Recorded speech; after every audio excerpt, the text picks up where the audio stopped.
All right, so currently 5 states, Alabama, Florida, Georgia, Mississippi, and New Mexico have passed laws allowing college athletes to make money by selling their name, likeness, and image with an effective date of July 1st. But these new rules aren't necessarily as cut and dry as they may appear. So joining us now is Darren Heitner, founder of the Heitner legal team.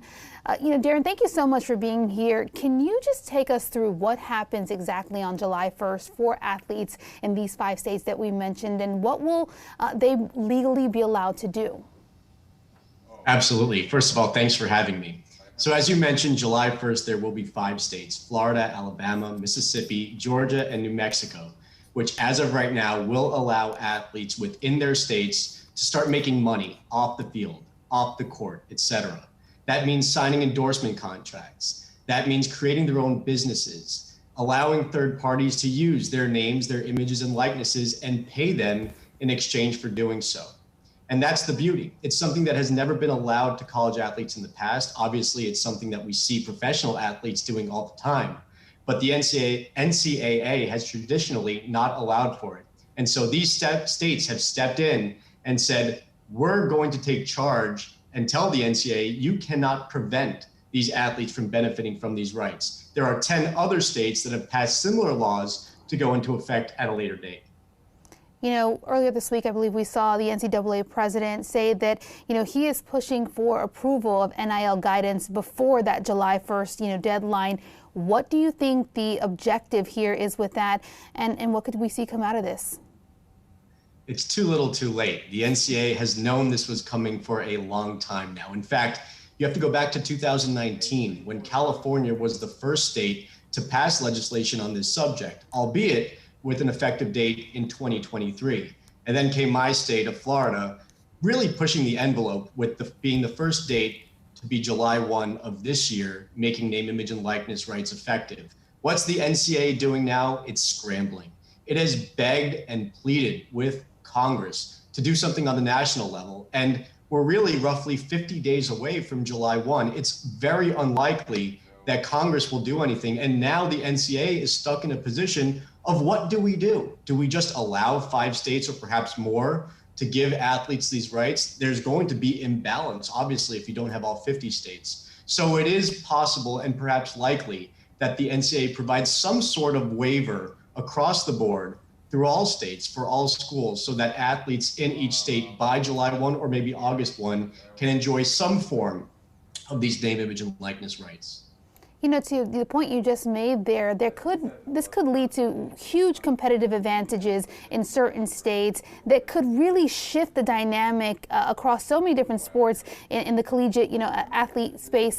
Can you just talk about that and the concern around that, in this space? Look at the states that have July 1 effective dates. Set aside New Mexico. We're talking about Florida, Alabama, Mississippi, and Georgia. These are states with gigantic, powerful schools. Many schools that are in the Southeastern Conference, perhaps the most powerful conference for college sports in the entire United States. And so I think what the NCAA and other conferences are looking at is a situation where the strongest conference is getting even stronger. And there's absolutely concern there. And as I mentioned, it's not just the NCAA that's scrambling. I believe that we're going to find many other states, either who have already passed legislation on this subject to be effective at a later date, moving it up, or states that have not yet passed legislation to really consider it over the next couple of months. I think Texas is coming soon. Missouri just passed legislation going to its governor. That legislation was actually passed today. We'll see Iowa most likely, and many other states get involved in the fold. Now, we know as many as 150 NIL platforms have really been created, recently to market and help, universities and now collegiate students potentially to benefit from these new laws. Can you just talk about what type of businesses can and cannot work with the universities and athletes, especially as it relates to the specific language of the law in these at least 5 states?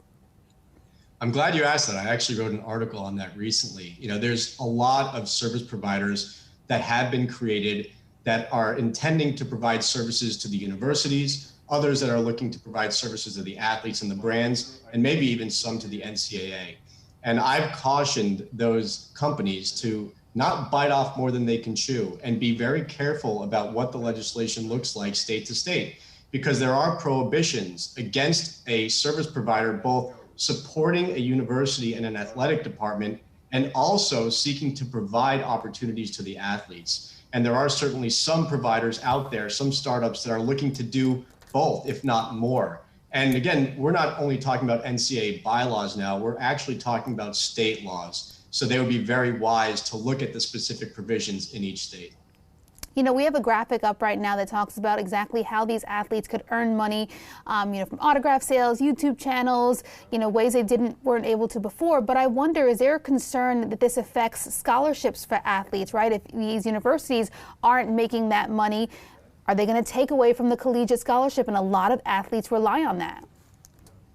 Great question. And the answer is absolutely not. In fact, what's been codified in these statutes is that the universities cannot, the conferences, the NCAA cannot pry away these scholarships from the athletes. That is completely separate and apart. And in fact, if a school were to do something to try to prevent an athlete from being able to benefit off of his or her name, image, and likeness, there are penalties for the universities themselves. So in terms of the scholarships, grants, and aid, and so on and so forth, that does not get touched. All that's happening is there's a creation of a brand new form of revenue for athletes. Obviously, there are other consequences. They need to make sure that they manage their finances and also pay their taxes. But otherwise, the universities, the NCAA, they are not going to be taking away any scholarships. Darren Heitner, thank you so much for your insight and perspective here. I'm sure this is going to continue to develop. Maybe we'll have you back on again. Darren Heitner, founder at the Heitner Legal Team.